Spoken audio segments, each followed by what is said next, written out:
Chers étudiants, aujourd'hui nous allons expliquer quelques utilisations de base du pare-feu Huawei.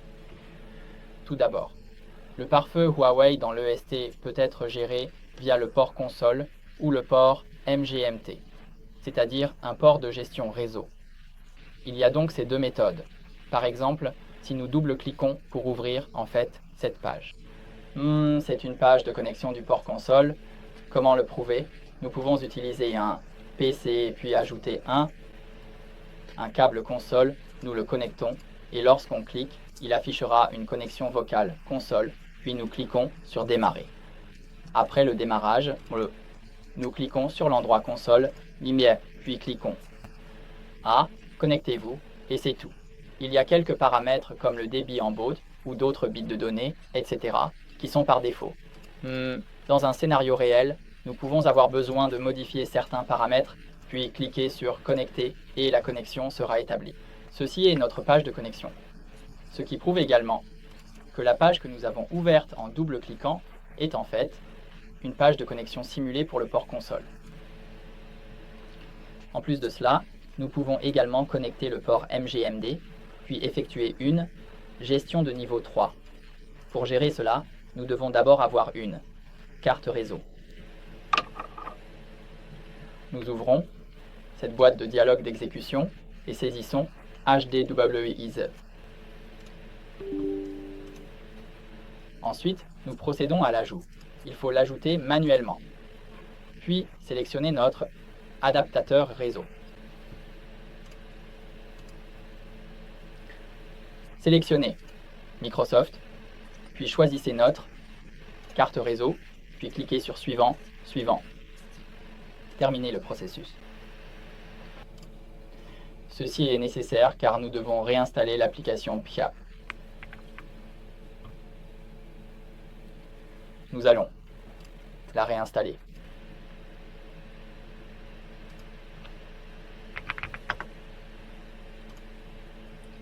Cliquez sur Désinstaller. Bien sûr, avant de désinstaller, nous devons d'abord arrêter ces appareils. Ensuite, cliquez sur Ferme. Tout d'abord, nous pouvons enregistrer, mais nous pouvons aussi choisir de ne pas le faire. Ne pas enregistrer, puis nous pouvons également reconfigurer. Par exemple, je clique, puis je ne sauvegarde pas et je reconstruis un peu plus tard.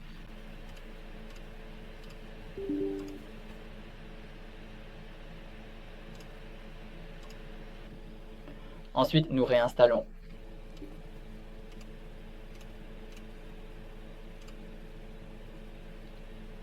Après l'installation, ouvrez à nouveau ESP.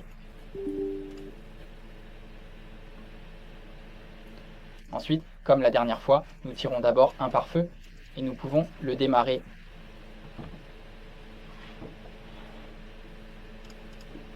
Puis nous ajoutons deux PC et notre cloud. Dans ce cloud, nous vérifions si notre carte réseau est présente et si elle l'est, nous cliquons. Cette adresse IB, je l'ai configurée. Nous l'ajoutons d'abord, puis nous ajoutons un UDP. Ajouter, puis cliquez sur un et deux pour qu'ils puissent communiquer dans les deux sens. Une fois cela fait, nous pouvons le connecter au port G000 qui est le port de gestion par défaut de Wang Xiaoqiang. Nous procédons à la connexion.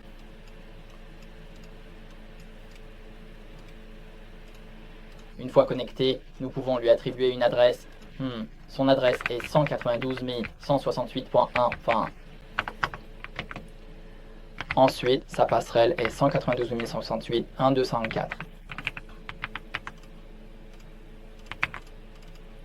2.1 et sa passerelle est 2.54. Ainsi, nous avons terminé. Alors, quelle est l'adresse à l'intérieur? Tout d'abord, vous devez configurer manuellement une adresse dans le sous-réseau 192.128.0.0 pour cette carte réseau. Pourquoi? Parce que le port G00, c'est-à-dire le port de gestion par défaut du pare-feu, a une adresse IP par défaut qui est 192.108.0.1 Ceci est une configuration par défaut. À cet endroit, donc nous devons le configurer en réseau. Petit segment, alors on peut directement communiquer. Par exemple, regardons cela à travers une page web.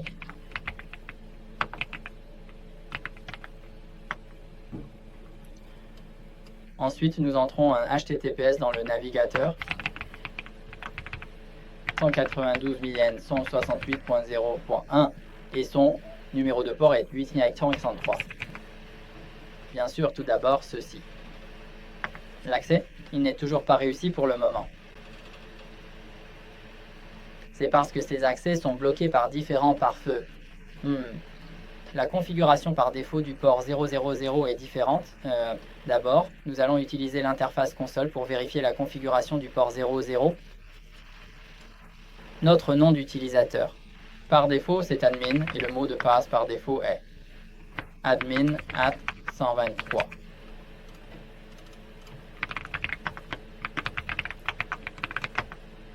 Après avoir réussi la première fois, il vous demandera si vous souhaitez changer le mot de passe maintenant. Vous devez choisir Y si vous choisissez N, alors vous quitterez directement. Nous allons ensuite ressaisir l'ancien mot de passe. Puis entrer le nouveau mot de passe. Ensuite, confirmer à nouveau le nouveau mot de passe. Une fois cela terminé, nous passons en mode System View pour entrer dans la vue Système, puis dans ce G. Dans le port MGMD, par défaut, nous regardons la configuration. Il y a par défaut une configuration d'adresse IB, mais il manque en fait quelque chose appelé Service Manager. APS permis. Cela dans différentes versions de pare-feu IL. Certaines versions l'ont configuré, d'autres non, donc nous allons ajouter ce Service Manager. Qu'est-ce que cela signifie? Nous l'expliquerons plus tard. Une fois cela fait, nous pourrons accéder. Et il vous demandera si vous souhaitez continuer l'accès. Il faut bien sûr choisir de continuer. Choisissez d'accepter ce risque et de continuer. Ensuite, sélectionnez notre nom d'utilisateur, admin, puis entrez le mot de passe que vous avez modifié dans la console. Ensuite, nous pourrons accéder à sa page externe pour la gestion. C'est notre opération de base. Une fois que nous avons appris à nous connecter, nous devons procéder à la configuration. Tout d'abord, le pare-feu de Huawei a le concept de zone de sécurité.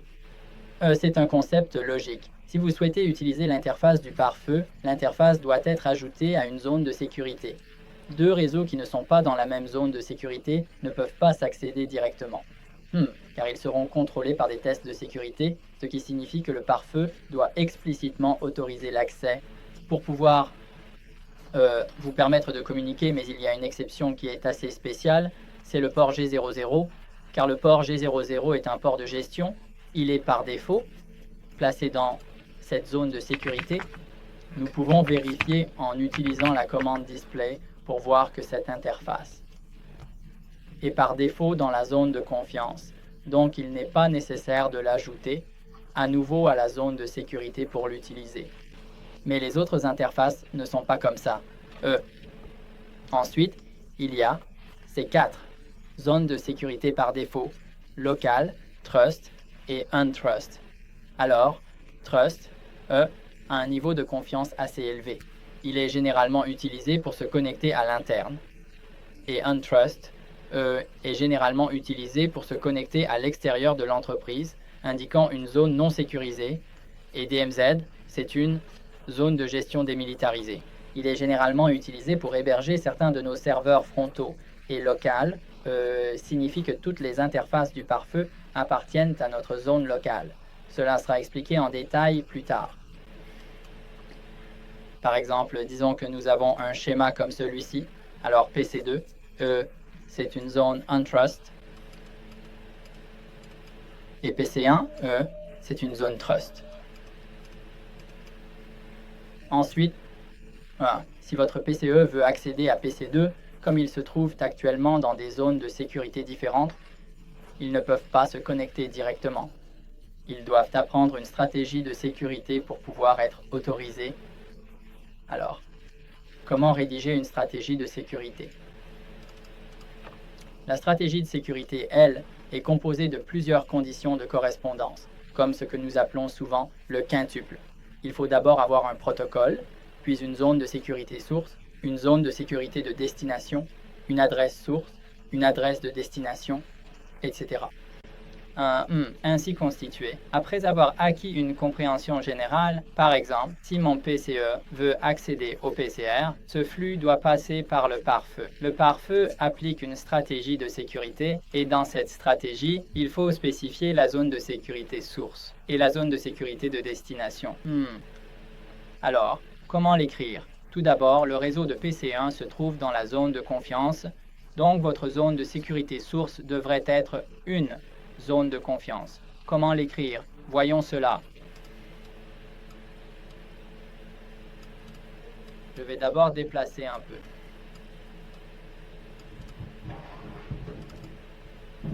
Nous écrivons une politique de sécurité circulaire qui est une stratégie de sécurité. Puis, nous y écrivons des règles. Je donne un nom à la règle, par exemple, pour l'accès de PCE à PC2. Ensuite, j'écris la zone de sécurité, appelée Sud, puis après cela, il y a le concept de zone, et nous apprenons que notre zone de sécurité source est CAST, et la zone de sécurité de destination est entrance.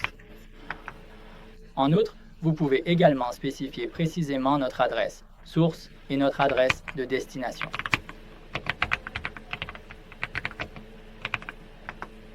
Alors, avec 32 bits, c'est une correspondance exacte. Et l'adresse de destination est 192 168.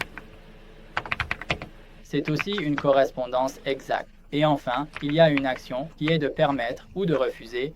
Si vous permettez, alors dès que cette politique de sécurité est appliquée, vous pouvez autoriser le passage. Mais si vous refusez, alors dès que cette politique de sécurité est appliquée, elle sera refusée. Alors, nous choisissons de permettre. Alors, après avoir écrit cela, est-ce que c'est terminé? Pas encore, car d'abord, votre interface n'a pas d'adresse IP configurée. Configurons d'abord une adresse IP sur cette interface.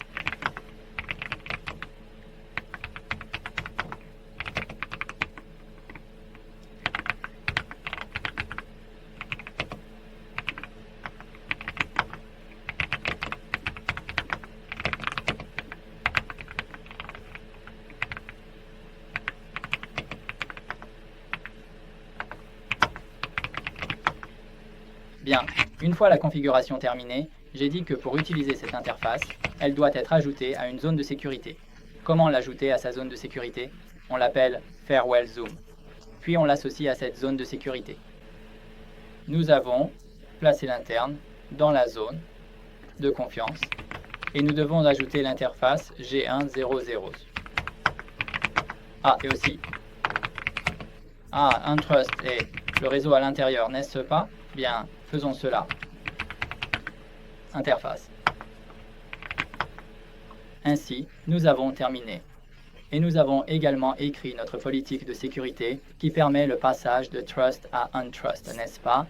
Cela signifie que cette adresse peut y accéder, donc maintenant c'est possible. Configurons d'abord cette adresse.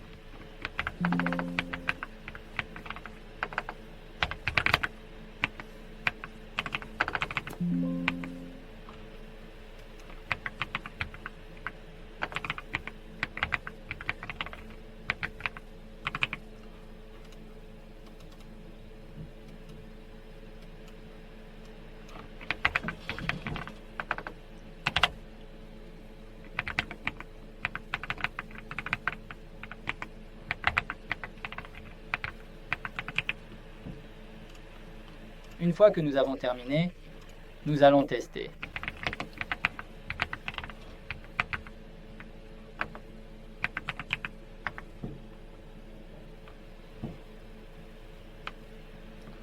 Notre point 254 est une interface dans cette direction, mais elle n'est toujours pas accessible car cette interface appartient à la zone locale. Donc nous ne pouvons pas y accéder directement, mais accéder au PC. Cela ne devrait pas poser de problème. Ainsi, nous pouvons directement voir que notre politique de sécurité a été très réussie. Alors, la prochaine question est, par exemple, comment accéder à une interface du pare-feu lui-même? Alors, pourquoi cela ne fonctionne-t-il pas? Par exemple, dans ma politique de sécurité, je n'ai pas mentionné la zone locale. J'ai dit que la zone locale est liée aux interfaces internes du pare-feu. Parce que toutes les interfaces internes du pare-feu appartiennent à la zone locale et lorsque j'ajoute une interface à une autre zone de sécurité, que signifie cela? Cela signifie que le segment de réseau connecté en interne, c'est-à-dire, par exemple, si j'ajoute cette interface à la zone d'entrée, alors le réseau adjacent est placé dans celle-ci. La zone on-trust ne représente pas l'interface elle-même, elle appartient à la zone d'entrée, donc nous devons avoir ce concept. Lorsque nous écrivons, par exemple, c'est la zone de confiance qui accède à l'interface du pare-feu elle-même. Donc, pour accéder à la zone locale, il faut écrire cela. PCE accède au pare-feu lui-même. Ainsi, notre zone d'origine reste la zone de sécurité, de destination de confiance, qui est notre. Local. Puis nous pouvons définir l'adresse source et l'adresse mère.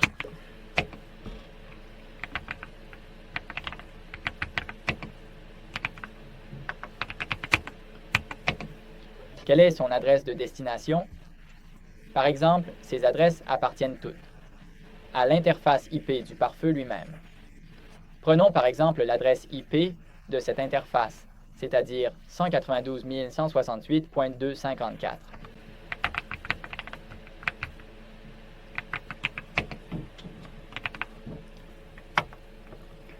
Ensuite, finalement, je définis une action. Exécuter. Une fois cette configuration terminée, est-ce que cela fonctionne? Voyons cela.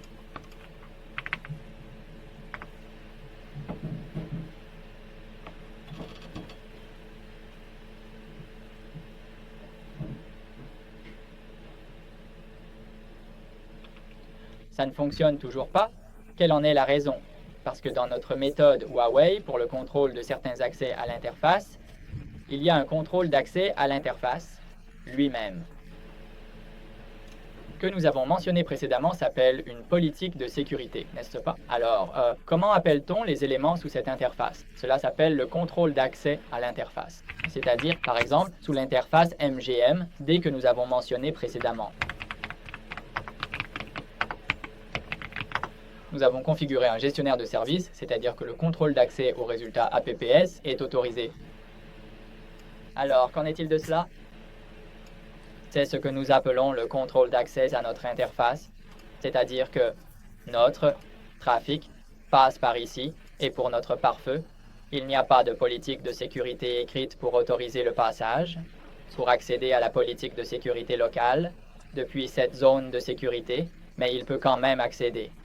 Pourquoi? Parce que le contrôle d'accès à l'interface est activé et dans le cas où il y a un contrôle d'accès à l'interface, nous devons configurer le contrôle d'accès à l'interface. Et ce n'est pas pour configurer une politique de sécurité. Par exemple, chacun de nos interfaces a ce contrôle d'accès à l'interface. Il est également configuré sous cette interface, mais il n'a pas défini clairement certains. Service autorisé. Cela signifie que même si vous avez écrit une politique de sécurité localement, cela ne fonctionne pas. Alors, si je veux lui permettre d'accéder, je dois autoriser cela. Quel service dois-je autoriser? Nous pouvons vérifier. Le forfait film est notre service PAN, n'est-ce pas? Pour ainsi dire. Service. Bien, nous pouvons directement valider et autoriser. Ainsi, une fois que le cloud computing arrive de ce côté, il pourra accéder avec succès. De cette manière, l'accès sera réussi. Ce concept signifie que notre contrôle d'accès à l'interface a la priorité sur notre politique de sécurité. Si vous avez activé le contrôle de boucle structurelle sous cette interface, même si vous avez écrit dans la politique de sécurité, vous autorisez l'accès, mais si le contrôle d'accès ne l'a pas permis, cela ne fonctionnera pas non plus. Parce qu'il est prioritaire, ce contrôle n'a plus de lien avec la politique de sécurité. Par exemple, même si je n'ai pas cette règle, l'accès peut toujours être réussi car notre contrôle d'accès à l'interface est prioritaire par rapport à la politique de sécurité. C'est tout pour notre partage d'aujourd'hui. Si vous êtes intéressé par la certification Huawei ou par les sujets Huawei, vous pouvez laisser un commentaire sous ma vidéo. Si vous êtes également intéressé par la technologie des pare-feux de Huawei, si vous avez des questions, vous pouvez également laisser un commentaire sous ma vidéo